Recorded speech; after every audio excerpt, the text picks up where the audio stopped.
The dining room felt too bright for how tense the evening was. The long table was filled with plates, glasses, and faces that barely smiled.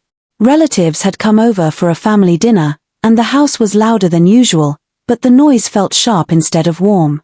The young woman sat near the end of the table, her hands resting in her lap. She tried to keep her face calm, even though her chest felt tight. She watched her father, Richard, as he spoke to his brother across the table. His voice was confident, almost proud. He liked being heard. He liked being in charge. Beside him sat his wife, Linda, dressed neatly, her posture perfect. She smiled often, but the smile never reached her eyes. It was the kind of smile that warned instead of welcomed. Food was passed around. Forks touched plates. Someone laughed at a small joke, but the sound faded quickly. The young woman felt like she was sitting on a stage, even though she had not spoken. She knew that feeling well. Whenever relatives were around, her father became louder, stricter, more certain of himself. He believed family dinners were the best place to teach lessons. Linda cleared her throat softly. She did not raise her voice. She never needed to. She mentioned a small mistake, something simple, something that did not matter. She said the young woman had been disrespectful earlier that day. She said it gently, like she was sharing a concern. Heads around the table turned. Eyes settled on the young woman. The young woman opened her mouth to speak. She tried to explain, to correct what was said. Her voice was quiet, but honest. She did not accuse. She only told the truth. The room went still. Richard's face changed. His jaw tightened, and his eyes hardened. He did not like being corrected, especially in front of others. He pushed his chair back slightly and looked directly at her. His voice was loud enough for everyone to hear. He told her she was rude. He said she embarrassed Linda. Then he gave his order. He told her she was grounded until she apologized to her stepmom. The words hit the table harder than any plate. For a moment, no one spoke. Then a laugh slipped out from somewhere near the middle of the table. Someone else smiled awkwardly. Another person looked down at their food but said nothing. The silence that followed felt heavy. The young woman felt heat rush to her face. Her ears rang. She stared at the tablecloth, at the pattern she had seen 100 times before. She wanted to disappear. She wanted to scream. But she did neither. She knew this moment was not about her behavior. It was about control. Richard wanted to show everyone that he had power. Linda sat quietly, her lips pressed together, satisfied. The young woman swallowed and nodded once.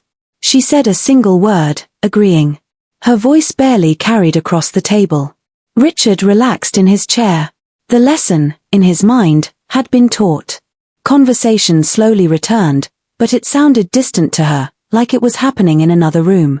Inside, she felt something crack, but she did not let it show.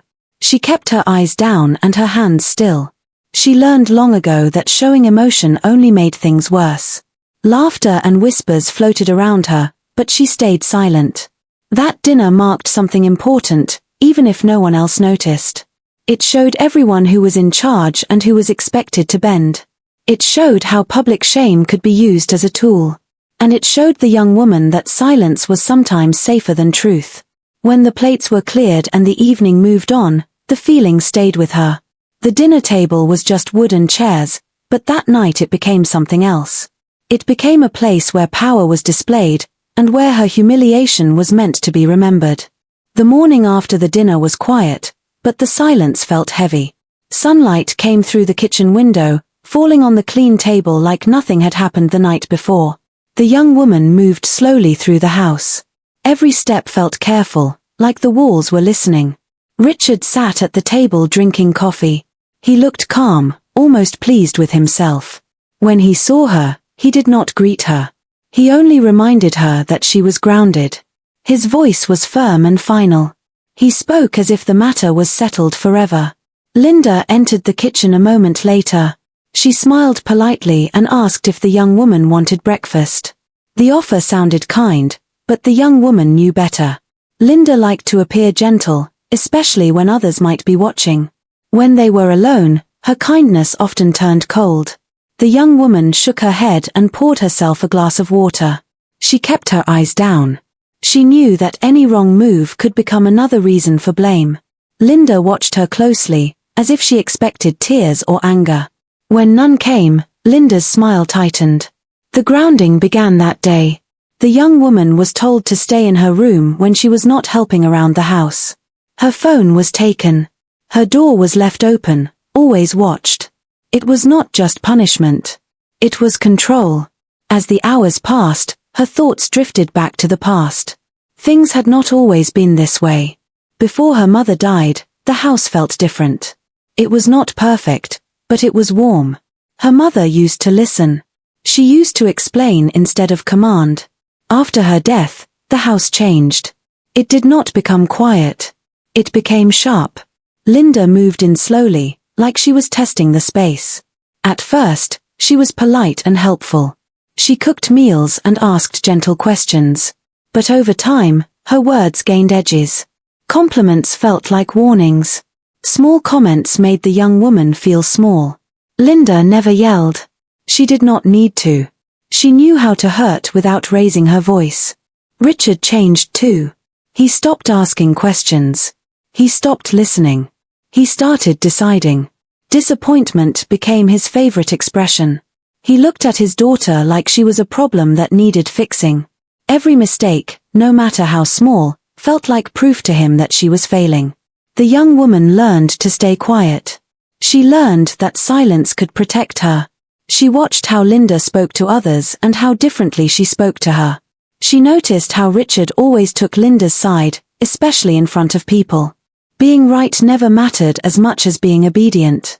At night, she lay awake in her room, staring at the ceiling. The house made small noises as it settled. Those sounds reminded her that she was not alone, even when she wished she were. Her mind replayed the dinner again and again. The laughter. The order. The way no one defended her. She did not cry. Crying felt useless. Instead, she thought. She remembered her mother's calm voice and her careful habits. Her mother used to say that words mattered, and so did records. The young woman did not fully understand what that meant before. Now, the memory stayed with her. Days passed slowly. The punishment continued. Linda made small jokes at breakfast about respect and manners. Richard nodded along. They spoke as if teaching her a lesson was a favor. The young woman listened without reacting. Inside, something was shifting. Fear was still there, but it was no longer alone. She began to notice details she had ignored before. Old folders in storage. Files on a shared computer. Small things that seemed unimportant. She did not touch them yet. She only noticed. Observation felt safer than action. By the end of the week, the house felt smaller. The young woman felt older. The dinner had not just embarrassed her. It had opened her eyes. She understood now that this was not about one apology. It was about power, silence, and who was allowed to speak. And she knew, deep inside, that staying silent forever was not the same as giving up. The punishment did not stay the same. It grew in small ways that were easy to deny. Richard said it was discipline. Linda said it was for her own good. The young woman felt it as pressure, steady and constant. Her phone stayed locked in a drawer. She was told when to wake up and when to sleep. She helped around the house more than before, but nothing she did felt enough. If she moved too slowly, it was laziness. If she moved too fast, it was attitude. Every action seemed wrong. Linda watched her closely. Sometimes she smiled while doing it, like the attention was care. Other times she said nothing at all, which felt worse. Silence became another way to punish. Richard supported every decision. He liked the order. He liked that the house felt quiet under his rules. The young woman learned to control her face. She practiced keeping her expression calm, even when her chest felt tight. She answered questions softly. She apologized for small things she did not mean. She did this not because she believed she was wrong, but because reacting only made things harder. Breakfast became uncomfortable. Linda made light comments about respect and gratitude. Richard laughed once or twice. The young woman kept eating, counting her breaths. She felt like a guest in her own home, one mistake away from being asked to leave. During the day, she stayed in her room when she was allowed to. The room felt bare. It held fewer memories now. Pictures of her mother were gone, packed away after Linda moved in. The walls looked empty, but the quiet helped her think. At night, she listened to the house. Footsteps. Doors closing. Low voices from the living room. She noticed patterns. When Linda was kind. When Richard was angry. When it was safer to stay silent. Observation became her shield. She thought often about her mother. Not with sadness alone, but with curiosity. Her mother had been careful with everything. She kept records. She asked questions. She noticed details others missed. The young woman began to understand that those habits were not accidents. One afternoon, Linda asked her to clean a storage area. Richard was not home. The task sounded simple. While sorting boxes, the young woman noticed old folders and papers. Some were labeled clearly. Others were not. She did not open anything. She only looked. She felt a strange sense of calm. This was not fear. It was awareness. She realized that knowledge could exist quietly, just like patience. She finished cleaning and returned to her room without a word. Later, Richard accused her of being distant. He said her silence was disrespect. She looked at him and nodded. Arguing felt pointless. Linda stood beside him, her hand resting lightly on his arm, as if guiding him. The punishment continued. Small freedoms disappeared. A planned visit with a friend was cancelled. Linda said it was because trust needed to be rebuilt. The young woman listened and said nothing. Inside, her thoughts grew sharper. She replayed moments from the dinner. The laughter. The command. The way Richard enjoyed being obeyed. She understood now that the apology was never the goal. Obedience was. She stopped waiting for kindness. She stopped hoping things would return to how they were. Instead, she watched. She remembered. She learned. By the end of the second week, something inside her had changed. She still felt fear, but it no longer controlled her. Observation had given her distance. Distance gave her clarity. She realized that punishment had given her something unexpected. Time. Time to think without interruption. Time to see the house for what it was. And time to understand that quiet did not always mean weakness. Sometimes, it meant preparation. The house settled into a routine that felt tight and controlled. Each day followed the same shape. Chores, silence, careful words. The young woman moved through it like a shadow, present but unseen. Richard believed the punishment was working. Linda believed patience would finish the job. One afternoon, the young woman was asked to organize old boxes in a small room near the garage. It was a space no one used often. Dust rested thick on the shelves. The air smelled of cardboard and time. Richard was away. Linda stayed inside, busy with phone calls. As she worked, the young woman noticed how many things from the past had been pushed aside. Old books. Files. Folders that had not been touched in years. She handled everything carefully. She did not rush. She remembered how her mother used to say that order revealed stories. Inside one box, she found papers wrapped in plain folders. There were no bright labels, no warnings. Just neat stacks, carefully arranged. Her hands trembled slightly as she opened one. The words were formal and clear. Legal language filled the page.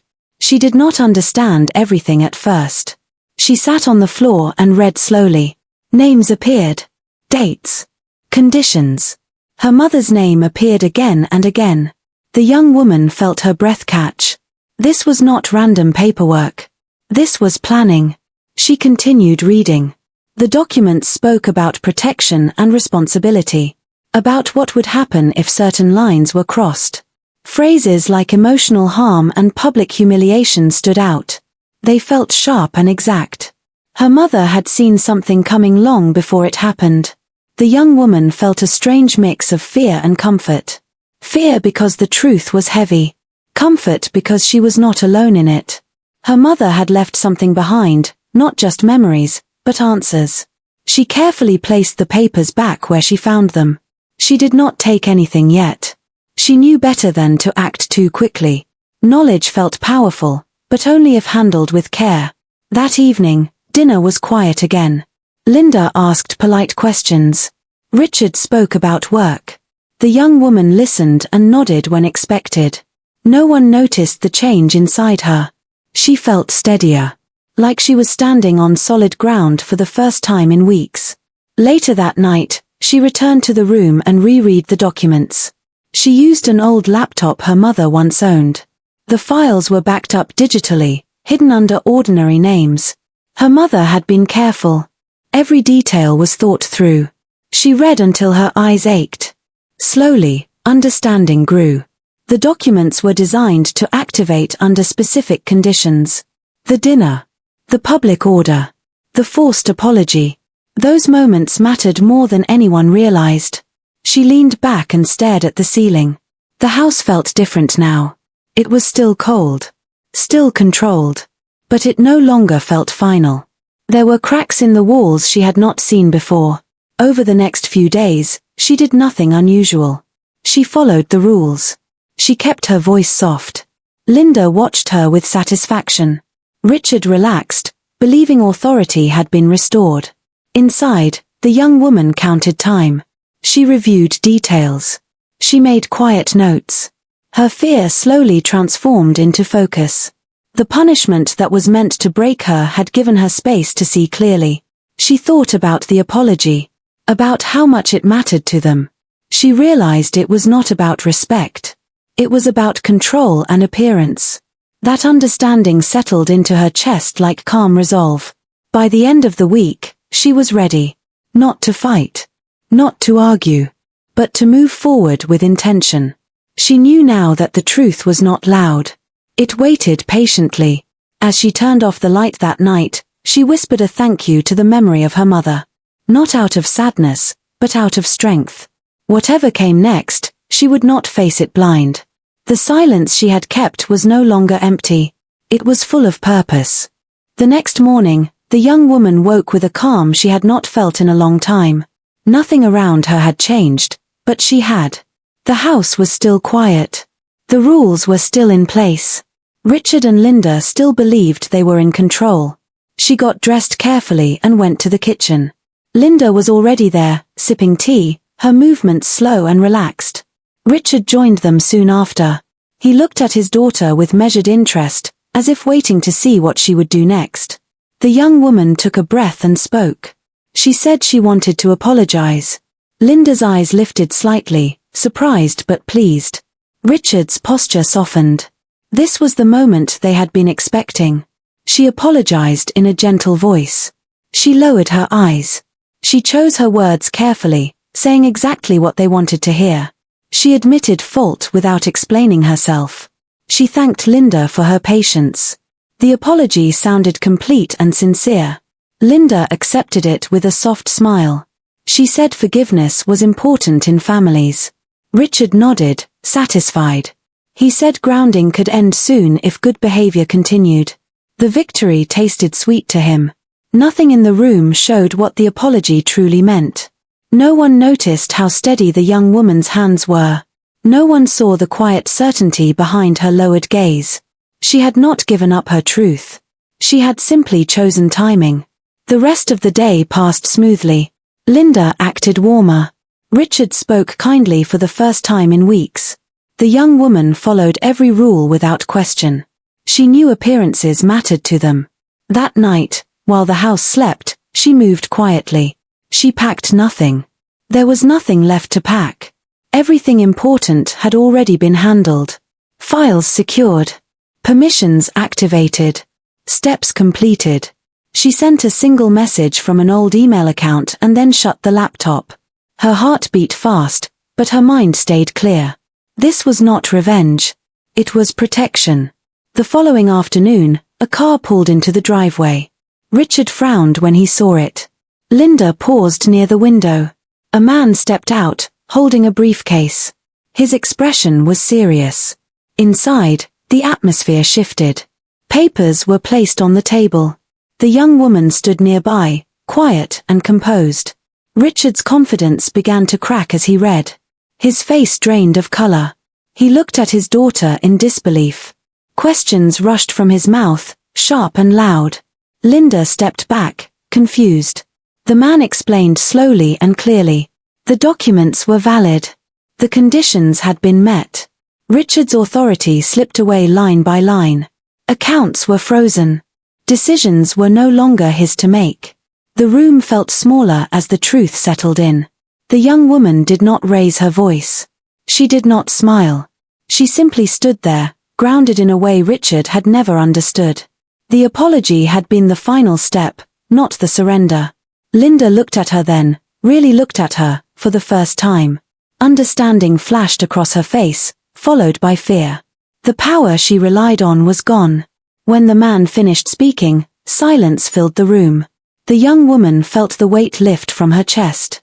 She had done what her mother prepared her to do.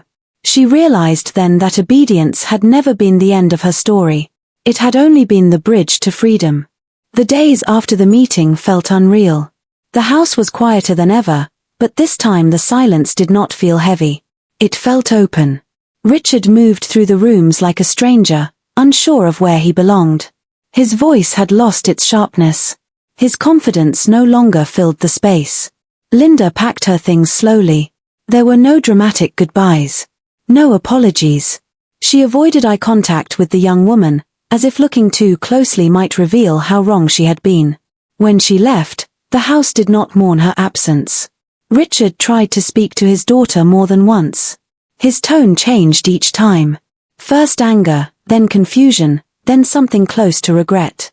He said he had done what he thought was right. He said he never meant to hurt her. The words felt late. The young woman listened without interrupting. She did not argue. She did not comfort him. She had learned that listening did not mean agreeing. When he finished, she thanked him for speaking and walked away. Legal matters continued quietly. Papers were signed. Decisions were made by others now. The process was calm and careful, just as her mother had planned. The young woman followed each step with patience. One morning, she stood in her room and looked around. The walls were still bare, but they no longer felt empty. She gathered the few things that mattered to her. Memories, not objects, carried the most weight. Before leaving the house, she paused at the dining room doorway. The table looked ordinary again. Wood and chairs. No echoes of laughter. No sharp commands. She understood now that the power of that night had come from fear, not truth. Outside, the air felt different. Lighter. She took a deep breath and felt her shoulders relax. For the first time in a long while, she did not feel watched. Weeks later, Richard reached out again. This time his voice broke. He apologized without excuses. The young woman heard the fear beneath his words. She accepted the apology, but she did not offer forgiveness. Forgiveness required safety, and trust took time. She moved forward with her life slowly. She found her own space. She rebuilt routines that belonged only to her. The control that once shaped her days no longer existed. The memory of the dinner stayed with her, but it no longer hurt. It had become a lesson. Grounding had not trapped her. It had steadied her. It had shown her where strength truly came from. She thought often about her mother, about foresight and patience. Silence, she realized, was not weakness. When chosen carefully, it was preparation. As she closed one chapter of her life, she felt no need to prove anything to anyone. Her freedom did not come from winning an argument or changing a mind. It came from understanding her worth and protecting it. The young woman stepped into her future without anger and without fear. The humiliation that once defined her no longer had power. She carried only clarity, and the quiet strength that came from standing her ground.